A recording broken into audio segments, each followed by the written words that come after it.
Assalamualaikum warahmatullahi wabarakatuh. Hari ini kita akan mempelajari mengenai jarak pandang, yaitu mengenai bab jarak pandang henti.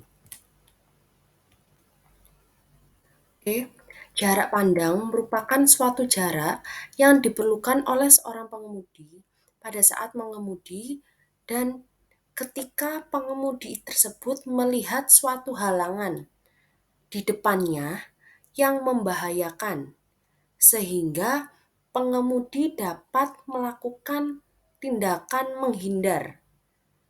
menghindari bahaya tersebut dengan aman. Itulah yang disebut dengan jarak pandang. Oke. Manfaat dari perhitungan perencanaan jarak pandang diantaranya yaitu bisa dimanfaatkan untuk perencanaan penempatan rambu lalu lintas dan juga marka jalan, baik secara geometri maupun kondisi lingkungan yang kurang memenuhi syarat. Manfaat dari jarak pandang itu sendiri yaitu untuk menghindari terjadinya tabrakan, kemudian memberikan kesempatan atau kemungkinan untuk mendahului kendaraan lain yang bergerak kecepatan yang lebih rendah. Kemudian untuk menambah efisiensi jalan, kemudian juga sebagai pedoman bagi pengatur lalu lintas untuk menempatkan rambu-rambu lalu lintas yang diperlukan pada setiap segmen jalan. Nah, untuk jarak pandang itu jarak yang diukur pada pusat jalur lalu lintas antara mata pengemudi dengan objek pada muka perkerasan jalan. Jadi dari titik mata pengemudi ke objek pada muka perkerasan jalan. Nah, jarak pandang itu sendiri terdiri dari dua, yaitu jarak pandang henti dan juga jarak pandang mendahului. Hari ini kita akan mempelajari tentang jarak pandang henti terlebih dahulu. Oke, jarak pandang henti yaitu jarak pandang minimum pengemudi ke depan untuk menghentikan kendaraannya dengan aman ketika melihat halangan yang ada di depannya. Oke. Suatu jalan harus direncanakan memberikan jarak pandang yang paling besar atau paling sedikitnya yaitu sama dengan jarak pandang henti.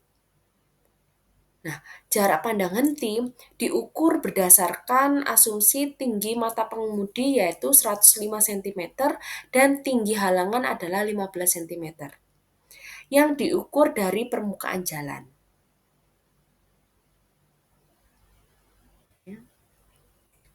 Nah, untuk perhitungan jarak pandang henti terdiri dari dua perhitungan. Yang pertama adalah menghitung jarak tanggap, yaitu jarak yang ditempuh oleh kendaraan sejak pengemudi melihat suatu halangan yang menyebabkan harus berhenti sampai dengan menginjak rem. Kemudian perhitungan yang kedua adalah jarak pengereman. Jarak pengereman ini adalah jarak yang dibutuhkan untuk menghentikan kendaraannya sejak pengemudi itu menginjakkan rem sampai dengan kendaraan itu berhenti. Oke.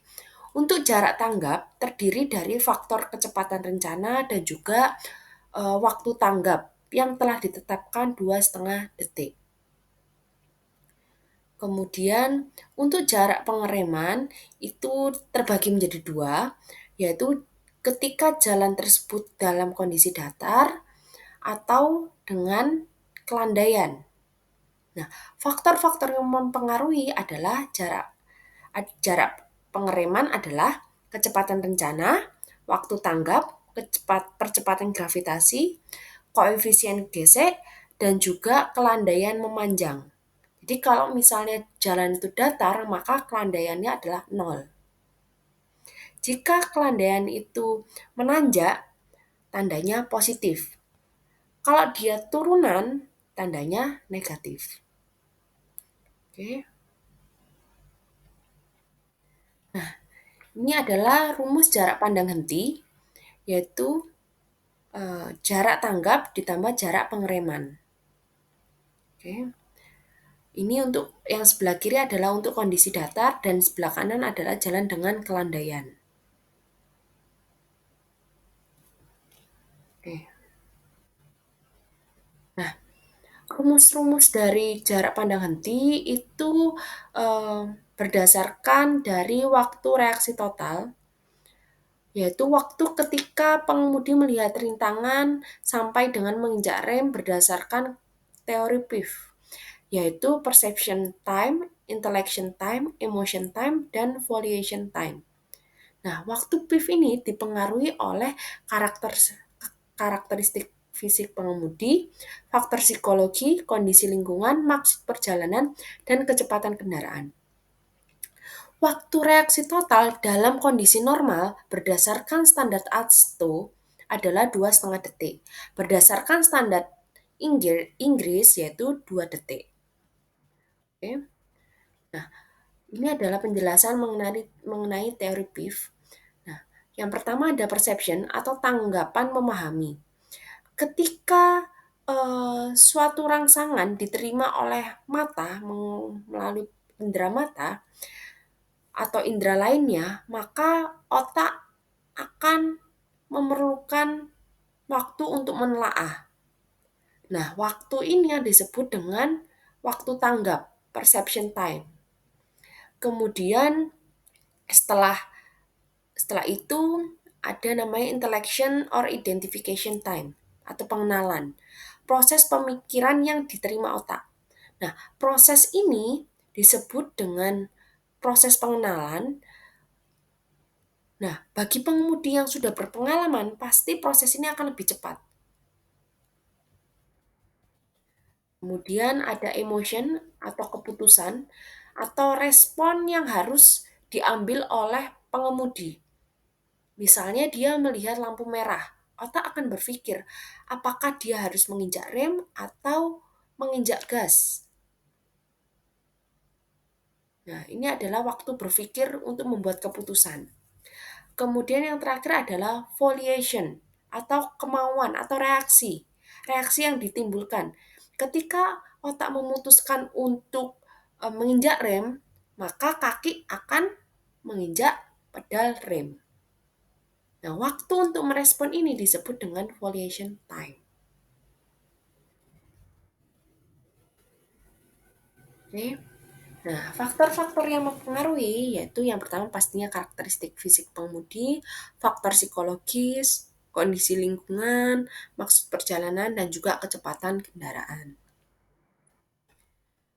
Nah, contoh proses PIV yaitu ketika pengemudi menuju rambu stop, pengemudi melihat rambu, dia melihat dulu, perception, kemudian pengemudi mengenali rambu tersebut sebagai rambu stop. Dia mencerna, menelaah, memikirkan, otak sedang berpikir. Kemudian pengemudi memutuskan untuk berhenti. Dia akan melakukan tindakan, keputusan. Nah, kemudian pengemudi meletakkan kakinya pada pedal rem. Nah, ini kan udah ada reaksi. Nah, ini disebut volition-nya. Nah, waktu total yang diperlukan pada proses tersebut disebut PIV time atau perception reaction time. Oke. Jadi jarak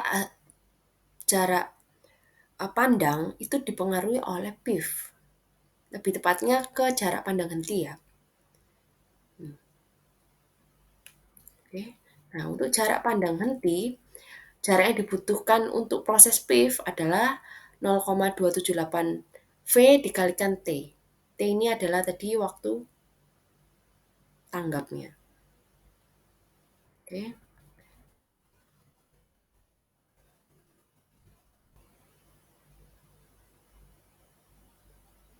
Nah, untuk memilih nilai FM yang digunakan untuk menghitung jarak henti rancangan sangat kompleks karena terpengaruh oleh gesekan ya.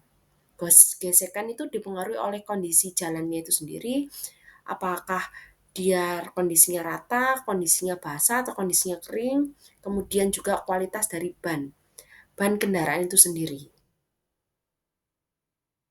Nah, kemudian kecepatan. Kecepatan yang lebih tinggi akan mengurangi kontak antara ban dan juga perkerasan. Kemudian kekasaran dari permukaan. Semakin kasar permukaan jalan, maka semakin besar nilai FM. Oke, sorry tadi saya kelewatan. Ini membahas mengenai sebab koefisien gesek ya. Nah, untuk kenyamanan kendaraan, FM itu lebih baik kurang dari 0,5. Oke. Nah, maka untuk kriteria utama adalah kenyamanan bagi kendaraan motor, maka nilai F yang lebih dari 0,5 tidak pernah digunakan pada perencanaan jalan yang normal. Nah, ini adalah tabel koefisien gesek jalan yang berdasarkan dari kecepatan rencana. Oke. Nah, ini adalah contoh perhitungan dari jarak pandang henti. Jika diketahui kecepatan rencananya adalah 60 km per jam, kemudian percepatan gravitasinya adalah 9,8 meter per second kuadrat, dan koefisien gesek adalah 0,33, waktu tanggap yang ditetapkan adalah 2,5 detik. Maka kita masukkan ke dalam rumus perhitungan jarak pandang henti, yaitu adalah jarak tanggap dan juga jarak pengereman. Kita masukkan kecepatannya 60, waktu tanggapnya 2,5, kecepatannya lagi ini 60, kemudian gravitasinya 9,8 dan juga koefisien gesek 0,33. Maka kita hitung didapatkan jarak pandang hentinya adalah 84,65. Oke. Kemudian kita lihat, kita cocokkan di dalam tabel sebelumnya bahwa jarak pandang henti minimum untuk kecepatan rencana 60 adalah sekitar 75 sampai 85. Maka kita masih ada di dalam range ini. Hitungan kita masih di dalam range ini. Maka hitungan kita dapat digunakan. Jika nilai kurang dari range yang ditetapkan pada tabel, range minimum, nilai minimum, maka yang digunakan adalah nilai minimum pada tabel. Jika melebihi nilai maksimum dari tabel, maka nilai tersebut yang akan digunakan. Gitu ya teman-teman. Oke, saya lanjutkan. Ini sama, cuman yang ini menggunakan rumus jarak pandang VR per 3,6, yang ini 0,278. 0,278 ini adalah dari 1 per 3,6. Sama hasilnya. Oke. Nah, ini beberapa gambar terkait jarak pandang. Nah, jarak pandang pada tikungan, jarak pandang henti. Nih. Kemudian kendaraan menyeberang dari jalan kecil. Ini. Ketika pengemudi ini akan terus melaju lurus, maka dia akan melihat kendaraan yang akan melintas di depannya. Nih. Maka dia akan melirik ke arah kanan dan juga ke arah kiri. Nah, begitu juga kendaraan ini yang akan belok ke arah kanan. Dia juga pasti melihat atau melirik ke arah kendaraan yang menjadi penghalang. Menjadi penghalang ketika dia akan berbelok. Oke.